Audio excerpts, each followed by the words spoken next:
The making of a Prime Minister. मुश्किलों का अंबार है, वही तो मेरे हौसलों की मीनार है। हिंदुस्तान में दो प्रधान दो निशान नहीं चलेंगे। अगर इतनी ताकत ये पाकिस्तान के खिलाफ लगा दे तो आतंकवाद आसान हो गया।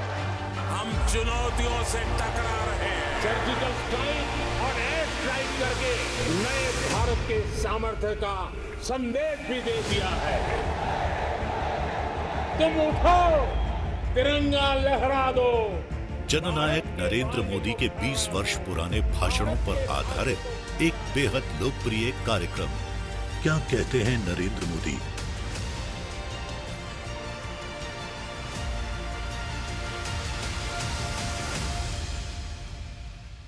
नमस्कार, मैं हूं आपके साथ शिखा ठाकुर। हमारे खास प्रोग्राम क्या कहते हैं नरेंद्र मोदी में आज आपको सुनवाएंगे पीएम मोदी का वो ऐतिहासिक भाषण जो उन्होंने 30 मार्च 2014 को नांदेड़, महाराष्ट्र में दिया।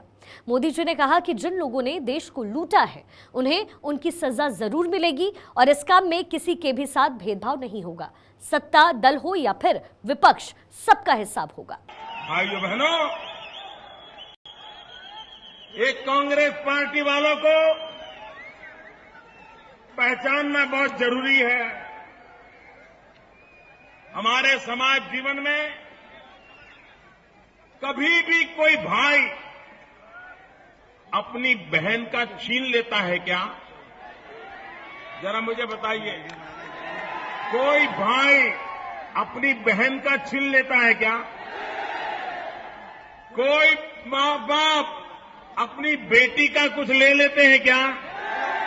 अरे कुछ परिवार तो ऐसे होते हैं बेटी के घर की चाय तक नहीं पीते हैं। ऐसा ही है ना?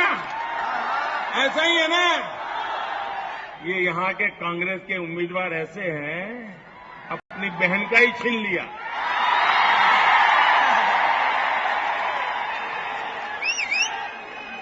क्या सत्ता भूख है भाई? क्या सत्ता भूख है? अरे बहन को तो देना चाहिए, बहन से लूटना नहीं चाहिए।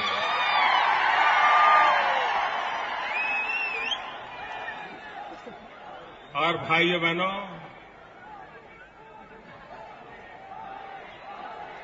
शहजादे, देश को जवाब दो। देश की आंख में धूल झोंकना बंद करो। आपने दिल्ली में पत्रकार परिषद करके कहा था कि आप भ्रष्टाचार से समझौता नहीं करोगे। कहा था कि नहीं कहा था? कहा था कि नहीं कहा था? अशोक चव्हाण के खिलाफ कार्रवाई होगी, ये कहा था कि नहीं कहा था? क्या टिकट देना ये कार्रवाई है क्या? और बेशर्मी तो देखो, बेशर्मी की हद तो देखो। कांग्रेस पार्टी के नेता कहते हैं कानूनन उनको चुनाव लड़ने से कोई रोक नहीं सकता है। क्या कांग्रेस पार्टी का ये कानून है कि ऐसे लोगों को आप टिकट दें? सारे आदर्श उम्मीदवार हैं कांग्रेस के, सारे आदर्श। भाइयों बहनों, घोटाले होते हैं, लोगों की राजी नाराजी होती है, लेकिन क्या कभी भारत मां की रक्षा करने वाले करगिल के युद्ध में मां भारती की रक्षा करते करते जो शहीद हुए, क्या उनकी विधवाओं को भी लूट लेंगे?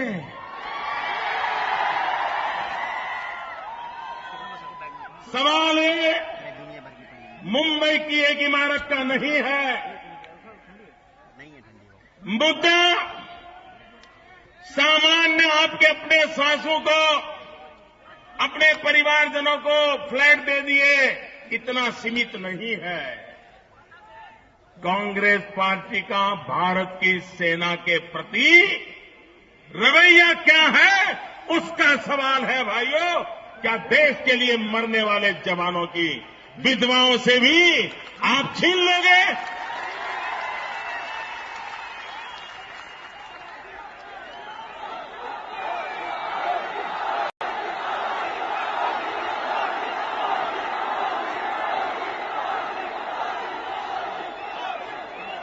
भाइयों बहनों, मैं नांदेड़ की धरती पर गुरु गोविंद सिंह जी की पवित्र भूमि पर आज शपथ लेकर के जाता हूं। आज मैं शपथ लेकर के जाता हूं कि कारगिल के शहीदों के परिवारजनों को जिन्होंने लूटा है, उनको नई सरकार छोड़ेगी नहीं।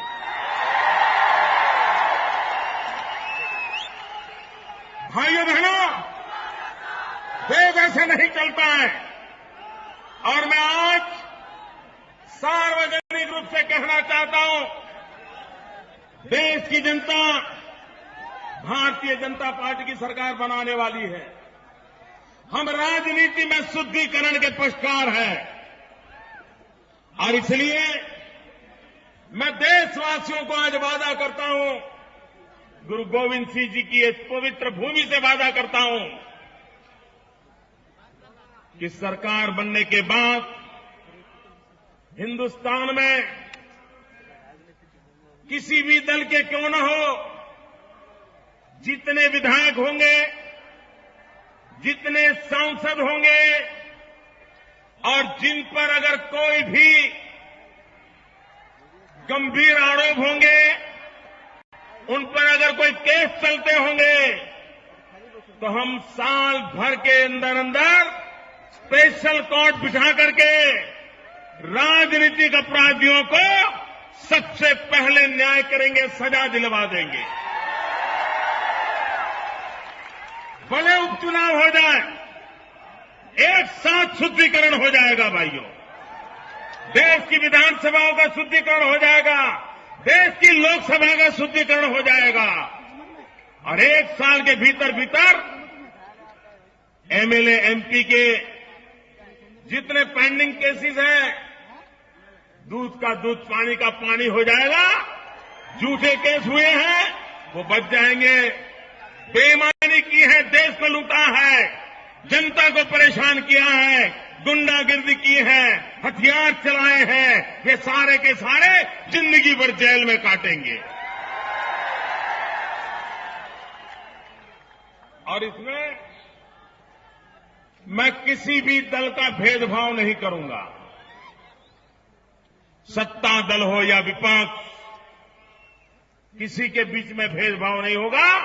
एक बार देश में एमएलए एमपी एक शुद्धि का वातावरण बनाया जा सकता है और अगर सामूहिकता के रूप से होगा तो आने वाले दिनों में राजनीतिक दलों को भी टिकट देते समय समझौता करने की नौबत नहीं आएगी। और इसलिए इस समस्या का समाधान करने के लिए, इस समस्या का समाधान के लिए, राजनीति में अपराधीकरण से मुक्ति दिलाने के लिए इस दल को गाली दो, उस दल को गाली दो, इसके बजाय सबके शुद्धिकरण का अभियान चलाना होगा। और आप मुझे आशीर्वाद दीजिए, मैं ये काम करके दिखाऊंगा। भाइयों बहनों, जरा कांग्रेस पार्टी के अति बुद्धिमान नेता वो ऐसा मानते हैं कि जब भगवान बुद्धि बांटने निकला था तो कतार में सबसे पहले वही खड़े थे। मैं उनको पूछना चाहता हूं, दिल्ली में जिन निर्भया की घटना घटी, एक निर्दोष बच्ची पर बलात्कार हुआ, उसे मौत के घाट उतार दिया गया। आज भी मैं सुबह सुबह समाचार देख रहा था, आज भी दिल्ली में एक बलात्कार की घटना घटी। दिल्ली को मानो बलात्कारियों की राजधानी बना दिया गया हो, ये स्थिति पैदा की गई। भाइयों बहनों, कांग्रेस पार्टी ने देश के साथ कैसी वादा खिलाफी की है, देश के साथ कैसा धोखा किया है।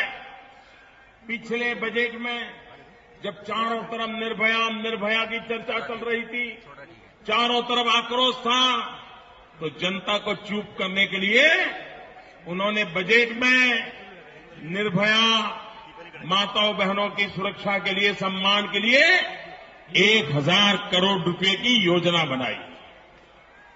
पिछले बजट में भाइयों बहनों, एक साल में इस निर्भया प्रोजेक्ट के अंतर्गत 1000 करोड़ में से एक नया पैसा उन्होंने खर्च नहीं किया, एक नया पैसा।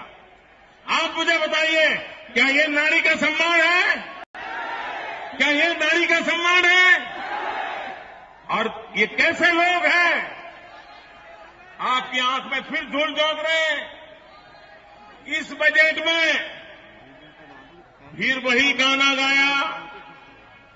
पिछले बजट के 1000 करोड़ रुपया निर्भया वाला तो वैसा का वैसा पड़ा था, लेकिन चुनाव में बात बताने के लिए इस बजट में फिर से 1000 करोड़ रुपया का डाल दिया। भाइयों बहनों, अगर आपके पास पैसे नहीं है, अगर आपके पास इरादा नहीं है, अगर आपके पास बलात्कार से पीड़ित हमारी बहन बेटियों के लिए संवेदना नहीं है, तो ये निर्भया के नाम पर बजट के अंदर रुपये लिख लिख करके देश की आंख में धूल झोंकना बंद करो। श्रीमान चिदंबरम जी, देश को जवाब दो, क्या हुआ पिछले बजट में 1000 करोड़ रुपए का क्या हुआ? भाइयों बहनों, पहले तो कांग्रेस पार्टी ऐसा मानती थी कि लोगों की आंख में धूल झोंकने से काम चल जाएगा, लेकिन अब जनता जाग गई है। जनता को हर बात का पता चल जाता है, और इसलिए कांग्रेस पार्टी को पता है कि अब धूल झोंकने से काम नहीं चलेगा। इसलिए उन्होंने पार्लियामेंट से प्रयोग शुरू किया है आंख में मिर्ची झोंकने का, और इसलिए अब कांग्रेस आपकी आंखों में मिर्ची झोंकने वाली है। भाइयों बहनों, मैं आज अनुरोध कर रहा हूं, मराठावाड़ एक नया इतिहास बनाए, चुन चुन कर तो देश के लूटने वालों को साफ कर दो भाई, उनको सजा करो। भाइयों बहनों, मैं दिन रात सोचता रहता हूं, नौजवान बेरोजगार है, उसकी समस्या का हल कैसे निकालूं? माताओं बहनों के सम्मान सुरक्षा का हल कैसे ढूंढूं? महंगाई के मार से मर रहा गरीब, उस समस्या का हल कैसे ढूंढूं? भाइयों बहनों, मैं तो दिन रात लगा रहता हूं समस्या का हल ढूंढने में, और ये लगे रहते हैं मोदी का हल ढूंढने में। The making of a Prime Minister. मुश्किलों का अंबार है, वही तो मेरे हौसलों की मीनार है। हिंदुस्तान में 2 प्रधान 2 निशान नहीं चलेंगे। अगर इतनी ताकत ये पाकिस्तान के खिलाफ लगा दे तो आतंकवाद आसमान हो गया। हम चुनौतियों से टकरा रहे हैं। सर्जिकल स्ट्राइक और एयर स्ट्राइक करके नए भारत के सामर्थ्य का संदेश भी दे दिया है। तुम उठो, तिरंगा लहरा दो। जननायक नरेंद्र मोदी के 20 वर्ष पुराने भाषणों पर आधारित एक बेहद लोकप्रिय कार्यक्रम क्या कहते हैं नरेंद्र मोदी,